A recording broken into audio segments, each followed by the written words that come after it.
Cette révélation suscite une nouvelle polémique. La procureure générale Pam Bondi a annoncé dans une lettre au Congrès que tous les dossiers Epstein avaient été rendus publics, affirmant avoir rempli les obligations prévues par la loi sur la transparence Epstein. La lettre comprenait également une liste d'environ 300 personnalités dont les noms figuraient dans ces dossiers. Or, tout s'est effondré pour elle lors d'une récente audition. Elle s'est présentée prête à défendre sa position, affirmant avoir remis tous les documents détenus par le ministère de la Justice concernant Epstein.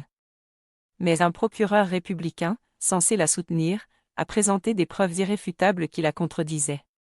Ce procureur a sorti une liste de documents précis, tels que des notes internes, des projets d'actes d'accusation et même des courriels du ministère de la Justice, que Bondi était censé avoir remis conformément à la loi.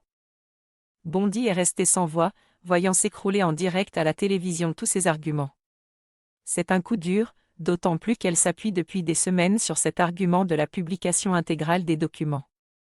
Que quelqu'un de son propre parti révèle que c'est faux, c'est un véritable coup dur. Revenons à l'histoire. Bondi a effectivement envoyé cette lettre au Congrès le 14 février. Il y a donc toute une histoire autour de Pam Bondi et des dossiers Epstein détenus par le ministère de la Justice. Bondi a déclaré avec assurance qu'ils avaient tout publié, y compris leur nom. Cette décision a été présentée aux membres du Congrès et notre loi fédérale stipule que leurs noms ne peuvent être divulgués. Pourtant, vous avez publié leur nom, leur numéro de téléphone, leur adresse, en vertu de la loi sur la transparence, en fournissant même une liste d'environ 340 noms extraits des documents. Elle a conclu en disant « C'est terminé. Il n'y a rien d'autre. Arrêtez de poser des questions. » Mais le Congrès n'a pas cru à ces affirmations. Les dossiers qu'elle a publiés étaient tellement expurgés que de larges sections étaient noircies et des noms importants manquaient. Les parlementaires des deux bords ont continué à protester, trouvant cela suspect, comme si on cachait encore des informations. Bondi a obstinément insisté sur le fait que tout ce qui était légalement requis avait été publié et que rien n'était dissimulé. Mais lors d'une audition ultérieure, un élu républicain, qui se trouve être également une ancienne procureure, elle était prête à réfuter ces affirmations concernant la gestion des dossiers Epstein. Quelles sont les dernières nouvelles?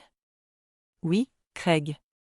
Ce week-end, dans une lettre adressée au Congrès, la procureure générale Pam Bondi a déclaré que le ministère de la Justice avait publié l'intégralité des millions de documents Epstein requis par la loi. Mais certains parlementaires affirment qu'il a apporté avec lui des inventaires internes du ministère de la Justice, des rapports de contrôle et des références précises à des documents que Bondi avait omis de fournir devant le Congrès et les caméras. Il les a examinés méthodiquement. Il s'agit d'une note de 86 pages du procureur du district sud de New York, d'un projet d'acte d'accusation de Floride visant les complices d'Epstein et de courriels internes expliquant pourquoi certaines personnes n'ont pas été inculpées. Tous ces éléments ont été mentionnés dans des procédures judiciaires antérieures et des documents internes, tous requis par la loi sur la transparence des dossiers Epstein, mais introuvables dans la publication de Bondi. Ce qui est incroyable, c'est que ce législateur n'a pas seulement affirmé que ces documents existaient. Il l'a prouvé. Avec des dossiers spécifiques et des inventaires internes qui montraient que le ministère de la Justice les avait catalogués, mais avait choisi de ne pas les inclure dans la publication. Je suis désolé que nous ayons expurgé les informations concernant la victime car vous respectiez la loi du Congrès. Correct. Oui. D'accord. Vous avez maintenant établi que nous devons remettre en ligne les photos montrant qu'il s'agit d'une victime de trafic sexuel. Bondi ne pouvait donc pas dire qu'elle n'était pas au courant ou que ces informations n'étaient pas importantes. Elle a été prise en flagrant délit de mensonge devant le Congrès concernant la publication de tous les documents. Et il ne s'agissait pas simplement d'un démocrate cherchant à marquer des points politiques. Non, c'était un républicain. Quelqu'un que l'on pourrait penser être de son côté, mais il était tellement exaspéré par la dissimulation qu'il a tout révélé au grand jour. Quant à Bondi, elle n'a pas eu de réponse convaincante. Elle a tenté de faire valoir que certains documents étaient protégés par le privilège du processus délibératif, un bouclier juridique pour les discussions internes du gouvernement. Mais voici le hic. La loi sur la transparence annule spécifiquement ces protections pour les dossiers Epstein, stipulant que les notes de service et les courriels internes ces informations doivent être rendues publiques. Franchement, on a du mal à croire qu'elle pensait que ça passerait. C'est sidérant de voir comment Bondi tente de se dérober à ses responsabilités. La loi stipule clairement que les procureurs doivent expliquer pourquoi ils n'ont pas inculpé certaines personnes. Elle ne peut donc plus se retrancher derrière le processus délibératif. Au fond, elle sait que cette protection a disparu, mais elle s'accroche désespérément à des excuses, faute d'arguments. Ces nouvelles informations réduisent à néant toute sa stratégie de défense. Depuis des semaines, elle clame haut et fort, devant le Congrès comme devant le public, que tout a été rendu public, revendiquant une transparence totale. Selon elle, toute personne qui s'inquiète fait de la politique. Mais devinez quoi? Nous avons maintenant la preuve irréfutable qu'elle n'a pas dit la vérité. Il existe des documents précis qu'elle n'a pas publiés, alors qu'elle savait parfaitement qu'ils existaient. Pire encore, un membre de son propre parti l'a publiquement dénoncé. Cela renforce considérablement les charges retenues contre Bondi pour outrage au tribunal. Auparavant, elle pouvait arguer que la situation était complexe et qu'elle faisait de son mieux. Mais maintenant, le Congrès il faut fournir des exemples précis où elle a déformé la réalité concernant les documents qu'elle a publiés. Il ne s'agit plus seulement de conformité, mais d'obstruction à la justice. L'enjeu est considérable. Si Bondi dissimule ces documents, que cache-t-elle d'autre? Existe-t-il d'autres notes de service, courriels ou projets d'actes d'accusation? Combien d'autres noms sont protégés? Qui sont-ils? Apparemment, le document qu'elle retient pourrait expliquer pourquoi certains associés d'Epstein n'ont pas été inculpés. Cela laisse supposer que les procureurs ont envisagé d'inculper certaines personnes, mais ont finalement renoncé, et Bondi détient les notes de service qui expliquent pourquoi. C'est précisément le type de transparence que le Congrès et le public exigent, et c'est elle qui fait obstacle. Par conséquent, la pression sur elle s'accentue. La procédure pour outrage au Congrès, déjà en cours, a pris un tournant décisif, car le Congrès peut désormais mettre en lumière ces mensonges précis. Il peut démontrer comment elle les a induits en erreur et affirmer que son refus persistant de remettre ces documents constitue une obstruction délibérée qui mérite de lourdes sanctions, comme des amendes journalières. La détention, voire la destitution, sont de nouveau envisagées. Le plus significatif, c'est qu'elle ne peut plus se retrancher derrière l'excuse de la simple politique. Un procureur républicain l'a démasquée, ce qui signifie que son propre parti se retourne contre elle. Cela amplifie les difficultés auxquelles elle est confrontée, tant sur le plan politique que juridique. Examinons maintenant de plus près les documents qu'elle dissimule et pourquoi la situation est si critique. La loi sur la transparence des dossiers Epstein visait à lever le voile sur les documents d'enquête tels que les rapports de police et les dépositions de témoins. Mais son champ d'application allait plus loin. Elle obligeait spécifiquement le ministère de la Justice à partager les documents internes expliquant ses décisions en matière de poursuite. Ces documents incluaient les raisons pour lesquelles certaines personnes ont fait l'objet d'enquêtes, pourquoi certaines ont été inculpées tandis que d'autres ne l'ont pas été, les preuves dont disposaient les procureurs et les pistes juridiques qu'ils ont envisagées. C'est ce type d'informations que Pam Bondi a gardé secrète. Un document majeur manque à l'appel, une note de service de 86 pages du procureur du district sud de New York. Cette note est une analyse approfondie, réalisée par les procureurs du SDNY, dans l'affaire Epstein. Ce document fournit une analyse et des recommandations sur les personnes à poursuivre. Ces notes sont précieuses car elles détaillent les preuves dont disposaient les procureurs, les chefs d'accusation potentiels envisagés et la justification de leur choix. Dans le cas d'Epstein, ce document mentionnerait également d'autres personnes potentiellement impliquées, comme des associés, des complices, voire des clients, autant d'éléments qui figureraient dans la note de l'accusation. Nous savons que cette note est authentique puisqu'elle a été mentionnée dans des documents judiciaires relatifs à des affaires civiles liées à Epstein et citée par des avocats représentant les victimes. Des juges l'ont reconnue, ce qui signifie que Bondi ne peut pas simplement prétendre qu'elle n'existe pas ou qu'elle est le fruit de son imagination. La note est en circulation. Le ministère de la Justice la possède et Bondi a choisi de ne pas la divulguer. Les démocrates de la commission judiciaire de la Chambre des représentants réclament ce document depuis des semaines. Pourtant, Bondi continue d'éluder la question. Elle ne confirme ni n'infirme en être en possession et refuse de commenter directement, ce qui indique clairement qu'elle cache quelque chose. Un autre document important qui reste introuvable est un projet d'acte d'accusation de Floride visant les complices d'Epstein. Cela a également été confirmé par des références judiciaires et des documents internes du ministère de la Justice. Un projet d'acte d'accusation suggère que les procureurs avaient suffisamment progressé dans leur enquête pour formuler des accusations formelles contre des individus précis. Ils avaient nommé certains conspirateurs, décrit les activités criminelles et se préparaient à saisir un grand jury. Mais quelque chose a dû entraîner le classement de l'affaire. Pression politique, accord ou ingérence d'une personne influente, le mystère demeure. Cependant, ce projet d'acte d'accusation aurait pu révéler l'identité de ces conspirateurs et les accusations portées contre eux. Cette situation est très importante. Ainsi, si les procureurs étaient sur le point d'inculper certains associés des Epstein, mais ont finalement renoncé, le public mérite absolument de savoir qui sont ces associés et les raisons de cette décision. Il est fort possible que des facteurs tels que la richesse, les liens politiques ou les relations avec des personnes influentes aient joué un rôle dans leur protection. Un projet d'acte d'accusation existe et pourrait éclaircir tout cela. Pourtant, Bondi le garde secret. Il existe une loi, la loi sur la transparence, qui exige expressément la publication de tels documents, mais Bondi s'y refuse obstinément. Interrogé à ce sujet lors d'une audition, ses réponses étaient pour le moins obscures. De plus, une troisième catégorie de documents manque à l'appel, des courriels internes du ministère de la Justice relatifs aux décisions de poursuite.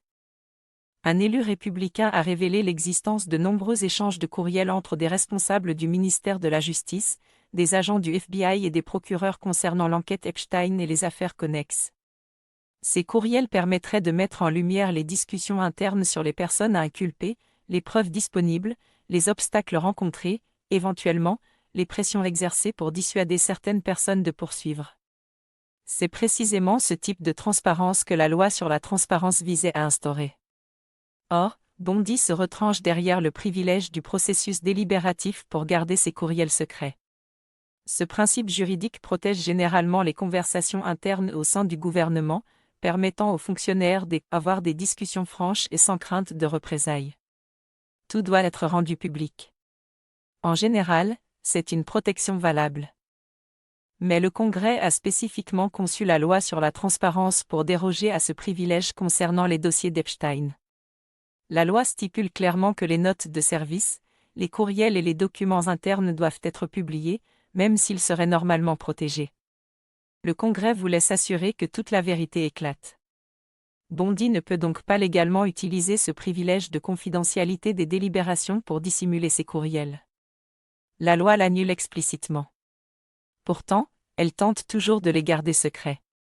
Elle prétend que certaines conversations internes doivent rester confidentielles, ce qui contrevient à la loi elle-même. Lorsque le procureur républicain l'a interpellée lors de l'audience, en citant le texte exact de la loi, elle n'a pas fourni de réponse convaincante. Au lieu de cela, elle a insisté sur le fait que le ministère de la Justice respecte la loi et protège les informations sensibles, mais ce n'est tout simplement pas ce que la loi autorise. La loi exige une divulgation complète, et elle ne la respecte pas. Examinons maintenant les passages caviardés. Il s'avère donc qu'il y a beaucoup de confusion autour de les documents publiés par Pam Bondi posent problème. Ils sont fortement expurgés, de grands rectangles noirs masquent les noms et des sections entières sont floutées, nous privant ainsi d'informations cruciales. Interrogé par le Congrès sur l'ampleur de ces expurgations, Bondi a déclaré qu'il s'agissait de protéger la vie privée des victimes et de préserver la confidentialité des enquêtes en cours. Cependant, des experts juridiques affirment que cette excuse ne tient pas la route au vu de la quantité d'informations dissimulées. Il est tout à fait raisonnable de préserver la confidentialité des noms des victimes, mais ceux des auteurs et de leurs complices ne devraient pas être cachés. Cela va à l'encontre même du principe de transparence. Plus frappant encore, les parlementaires ayant accès aux documents non expurgés savent que les noms dissimulés ne sont pas seulement ceux des victimes. Al-Azé a rapporté qu'au moins 6 noms connus ont été retirés de documents que des membres du Congrès ont finalement mentionnés publiquement. Ces personnes sont liées au réseau d'Epstein, il s'agit de personnes impliquées ou informées des agissements de l'organisation. Quant à la justification de Bondi pour garder ces noms secrets, elle prétend vouloir protéger leur réputation ou affirmer qu'ils n'ont pas été. Bien qu'elle n'ait été inculpée de rien, la loi sur la transparence stipule clairement le contraire. Cette loi exige la publication des noms des personnes ayant fait l'objet d'une enquête ou liées à Epstein, qu'elles soient inculpées ou non. Ce qui ajoute à la suspicion, c'est que Bondi a présenté une liste d'environ 340 noms mentionnés dans les documents. Mais, honnêtement, cette liste est pratiquement inutile hors contexte. Elle ne précise pas le lien de chaque personne avec Epstein, ni si elles sont victimes, témoins, associés ou clients. Il s'agit simplement d'une suite de noms sans explication. Les critiques affirment que cela a été fait intentionnellement. Bondi peut prétendre avoir respecté la loi en publiant les noms, mais sans le contexte et les détails qu'elle retient, ces noms n'ont aucune valeur. C'est comme une façade de transparence qui dissimule des informations cruciales. Un procureur républicain l'a souligné lors d'une audience, affirmant que Bondi jouait avec les mots. Elle prétend tout publier tout en gardant les documents essentiels qui permettent de comprendre ce qui s'est réellement passé. Il a insisté sur le fait que c'est précisément le genre de dissimulation qu'elle utilise. C'est précisément ce que la loi sur la transparence visait à éviter. Le Congrès avait anticipé que le ministère de la Justice pourrait tenter de dissimuler certaines informations tout en cachant des éléments clés, raison pour laquelle des règles aussi claires concernant la publication des notes de service et des courriels internes ont été établies. La situation s'est gravement détériorée pour Pam Bondi. Elle essayait de rester calme face au ministère de la Justice, mais elle est désormais dans une situation délicate. Il est intéressant de constater que même des républicains, et pas seulement des démocrates, commencent à la critiquer publiquement. Le procureur qui l'a dénoncé publiquement est en réalité un conservateur, quelqu'un qui, en temps normal, serait de son côté. Mais sa frustration face à sa dissimulation était telle qu'il a décidé de révéler la vérité, la mettant dans une situation très embarrassante. C'est un coup dur lorsque son propre parti se retourne contre vous.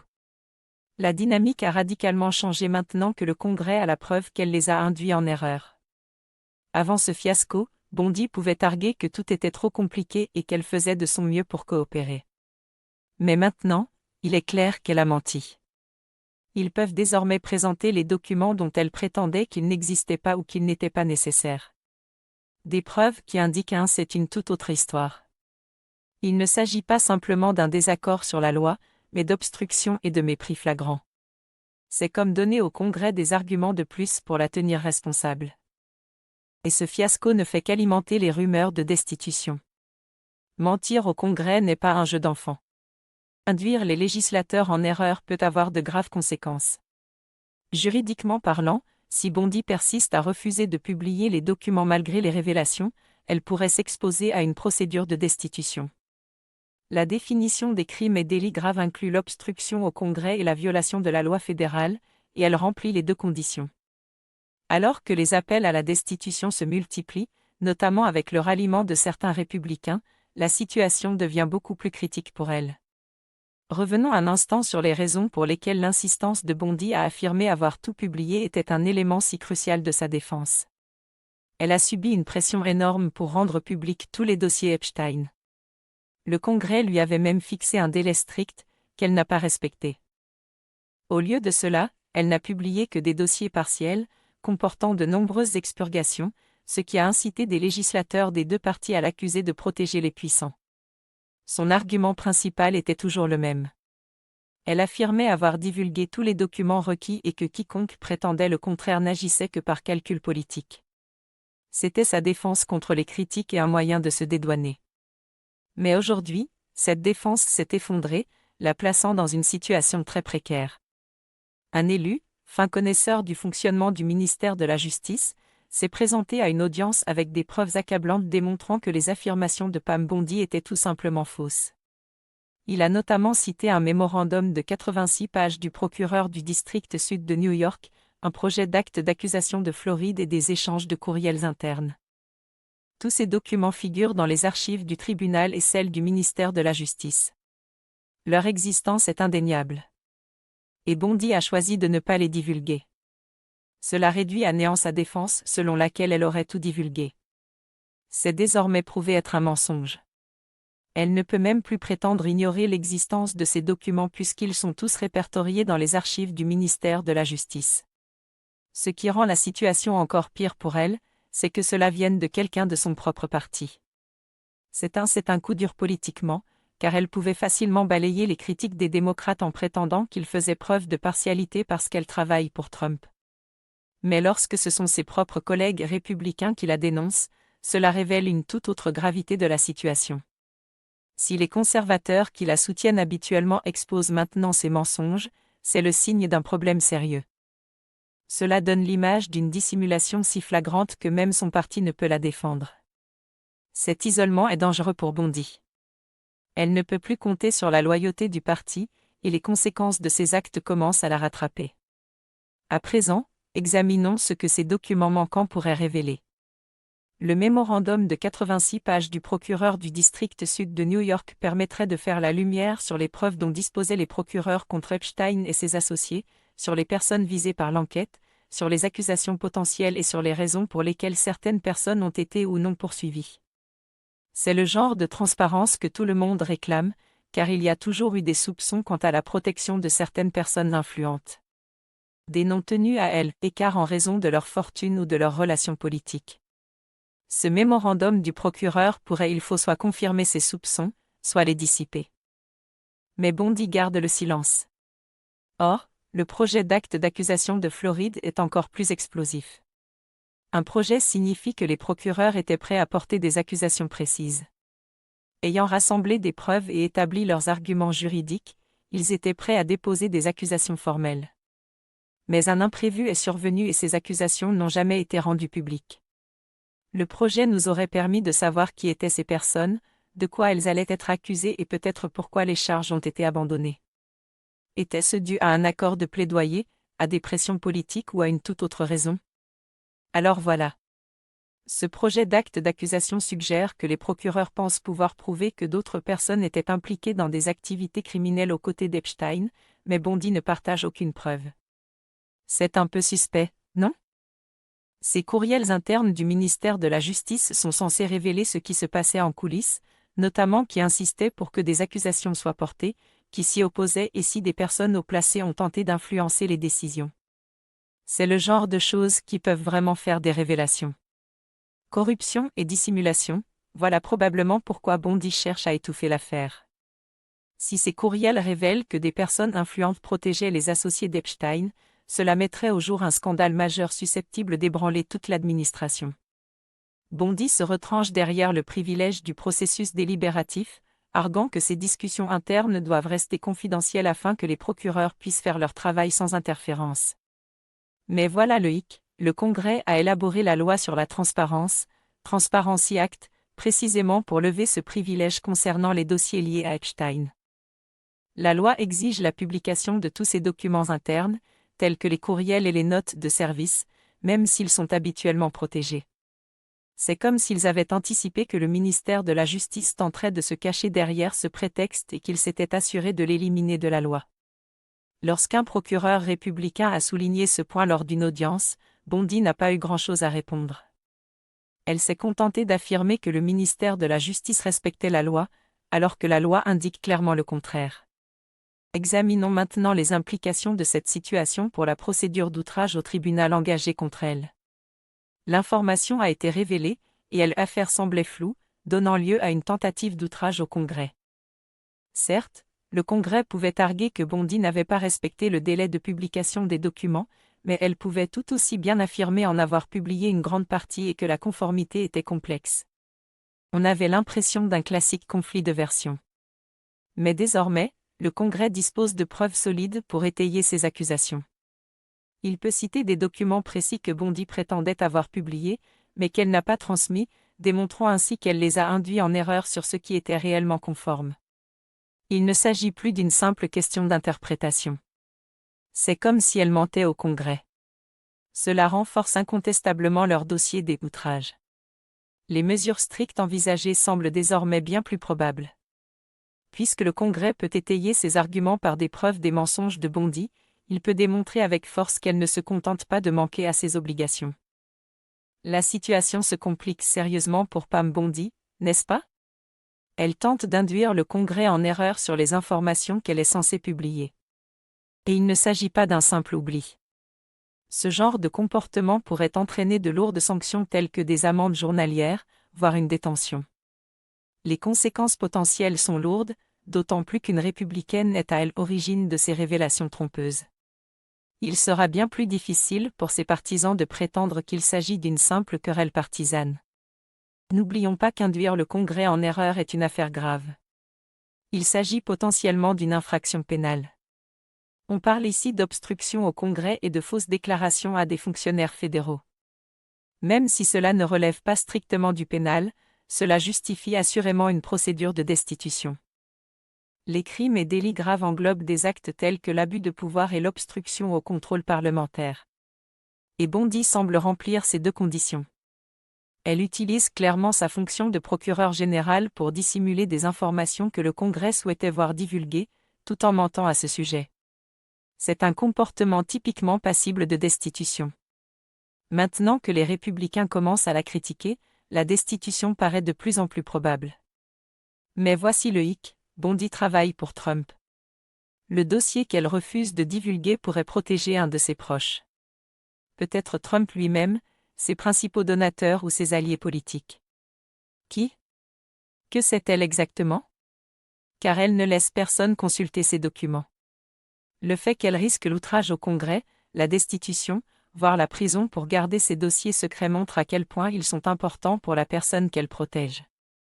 Cette affaire dépasse le cadre de Bondi. Elle remonte jusqu'à Trump. Elle ne défierait pas le Congrès et ne risquerait pas sa carrière sans l'aval de Trump. Il s'agit donc maintenant de savoir ce que Trump sait et qui il protège. Les spéculations vont bon train quant aux raisons pour lesquelles ces dossiers Epstein sont si dangereux que son procureur général est prêt à enfreindre la loi pour les dissimuler. À mesure que de nouveaux détails seront révélés, les liens avec Trump deviendront évidents, ce qui ne manquera pas de lui causer de sérieux problèmes politiques. Les électeurs voudront certainement savoir pourquoi il tient tant à protéger les personnes associées à Epstein et quel est son lien avec elles. Pour conclure, la défense de Bondi vient de s'effondrer de façon spectaculaire. Elle a insisté sur le fait qu'elle avait tout divulgué, mais un procureur républicain a réduit cette affirmation à néant. Elle fait maintenant face à de lourdes conséquences, notamment d'éventuelles amendes et une procédure de destitution. Quoi qu'elle cache. Pam Bondi est désormais sous les feux des projecteurs, et la situation semble critique pour elle.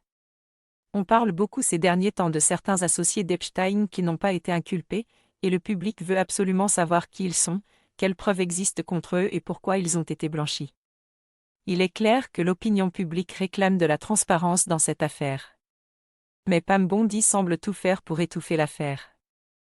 Le Congrès s'en mêle maintenant, prêt à infliger de lourdes sanctions, ce qui réduit considérablement les possibilités pour Bondi d'échapper à ses responsabilités.